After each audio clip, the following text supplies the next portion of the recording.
Bismillahirrahmanirrahim.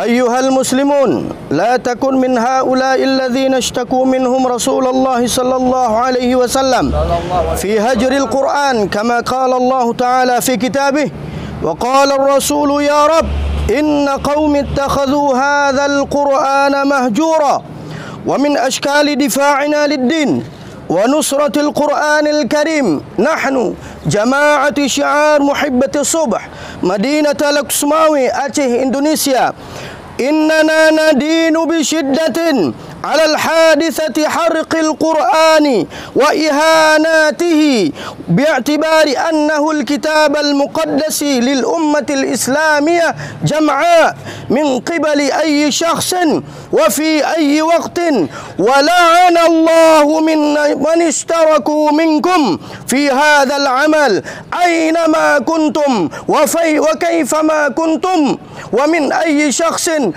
Allahu Akbar. Bismillahirrahmanirrahim. The messenger said, "Oh my Lord, my people have taken the Quran as a thing to be abandoned." Al-Quran Surah Al-Furqan Ayah 30.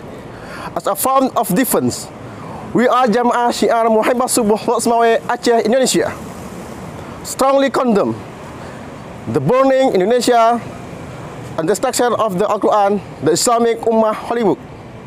Anyone and anytime, may Allah curse those of you who are involved in this action, no matter where you are. Allahu Akbar.